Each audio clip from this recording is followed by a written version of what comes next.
Price is around $72,000, so we're still positive on our total Bitcoin purchases. Bitcoin proxy, it's the most liquid name.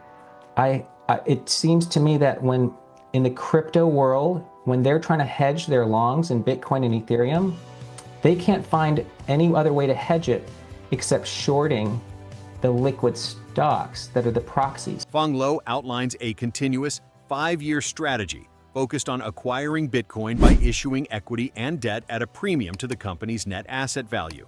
Despite the recent correction, MicroStrategy's average entry price for its vast Bitcoin holdings remains positive, sitting around $72,000.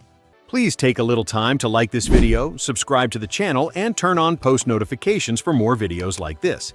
You can also check out our other videos on cryptocurrencies and the overall digital asset space, and drop your comments and observations in the comment section below. Everything you do helps with the YouTube algorithm and immensely contributes to the channel's growth. Thanks, and enjoy the video. Well, look, we've been doing this for 5 years now, and we've seen the Bitcoin winter of 2022. And what happened when Bitcoin went down is we just kept going on with our strategy, which is issuing equity and debt and raising capital at a premium to our net asset value and buying Bitcoin in a creative way. Maybe we do it a little bit slower in a down market, but we just continue with our strategy, and we've been very successful doing that. What is your average entry price at this point? Because if you had just if you bought all the Bitcoin 10 years ago, that'd be one thing. But if you've been buying all the way up, then presumably some of them are in the red as it's corrected. Yeah, our average price is around $72,000, so we're still positive on our total Bitcoin purchases. What happens if it goes below 72,000?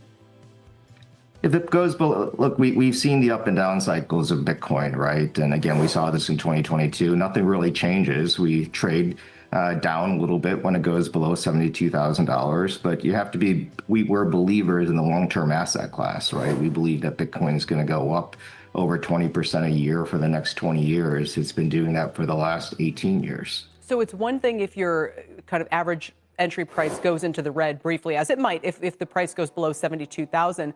But what is the level at which you might not be able to meet your debt obligations? We have, as you probably know, we just built up a US dollar reserve of $1.44 billion, which covers 21 months of our debt obligations, which is around $800 million a year. And so that'll last us 2 to 3 years to 2029. And then we have 72 years worth of Bitcoin on top of that.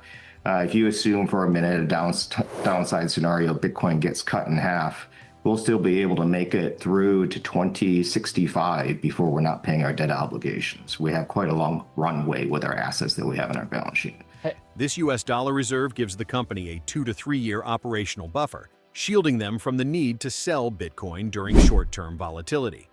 More impressively, Lei calculates that even in a worst case, 50% downside scenario where Bitcoin is cut in half, the company's total Bitcoin assets can cover its debt obligations until the year 2065.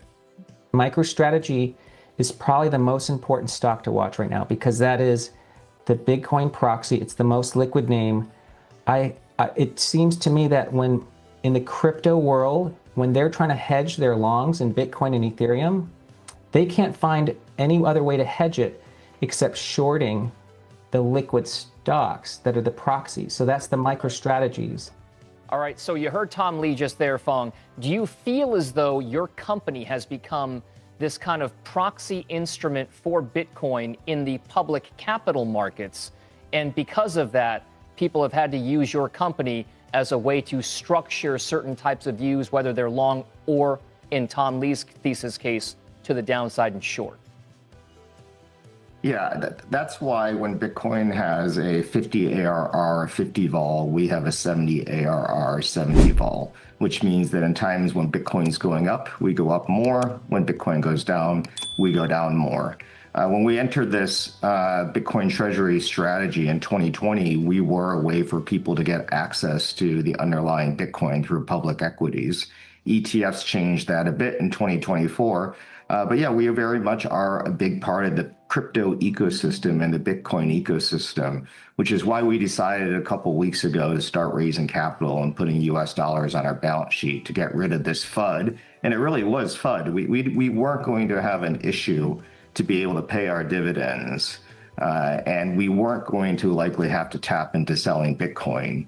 But the narrative that was created, and I don't know where those things get created on social media, the news, the internet, by big banks, by big government, by environmentalists, by Luddites. There is FUD that was put out there that we wouldn't be able to meet our dividend obligations, which causes people to pile into a short Bitcoin bet.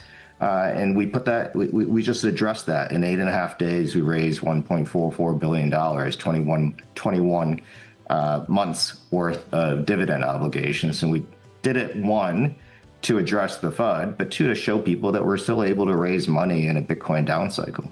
You mentioned the FUD, right? The fear, uncertainty, and doubt aspect of this whole thing. Do you believe as though this long-term thesis for investors in a company like MicroStrategy or a Bitcoin Immersion or any of these treasury companies is about whether or not the viability of cryptocurrencies overall has real runway, or are the bubble fears really just something that are going to be headwinds for you guys no matter what? No, I think they're bubble fears. I think we're at the point, you could argue 3 years ago, certainly 4 or 5 years ago, there were concerns around whether cryptocurrencies had a utility. I think we're past that. I think we've passed the Overton window. I think the US government's proven that. Look, even now we have Vanguard and JP Morgan capitulating, who have very well-known CEOs who said that they didn't think there was value to Bitcoin, and now they've changed.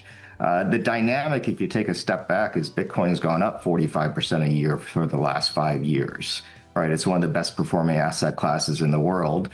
You can take any small segment of time, like the last 2 months, and say we're in a down cycle, Bitcoin is going to go away, cryptocurrency is going to go away. But you have to take a step back. You have to have some time in hands, and you have to realize this is just volatility. Would you ever sell, Phong? We would sell if we got to the point where we did not have the liquidity and we didn't have the US dollar access and we couldn't sell Bitcoin derivatives. But like I said, that's 2065 until we get there. I don't know what you're doing in 2065, but I don't know that I'll be doing this in 2065. And maybe at that point, we might have to sell Bitcoin if we have a sustained 40-year down cycle. Do you think the price of Bitcoin goes ever higher in perpetuity? Or is it just that it'll get high enough and stay high enough that your strategy is fine? I think it'll go higher for the next 20 years, and I'm very bad. Heck, I'm bad at predicting things 5 years out. So I think after 20 years, we'll have to see what's next, what new innovations are in the marketplace. Maybe something else will come along. But I think Bitcoin has a pretty long runway. All right. Phong, thanks for joining us today. It's good to check in with you, and we hope to check back in soon. Thanks. Appreciate having me. Yep. Phong Lee of Strategy. Please take a little time to like this video, subscribe to the channel, and turn on post notifications for more videos like this. You can also check out our other videos on cryptocurrencies and the overall digital asset space, and drop your comments and observations in the comment section below. Everything you do helps with the YouTube algorithm and immensely contributes to the channel's growth. Thanks, and enjoy.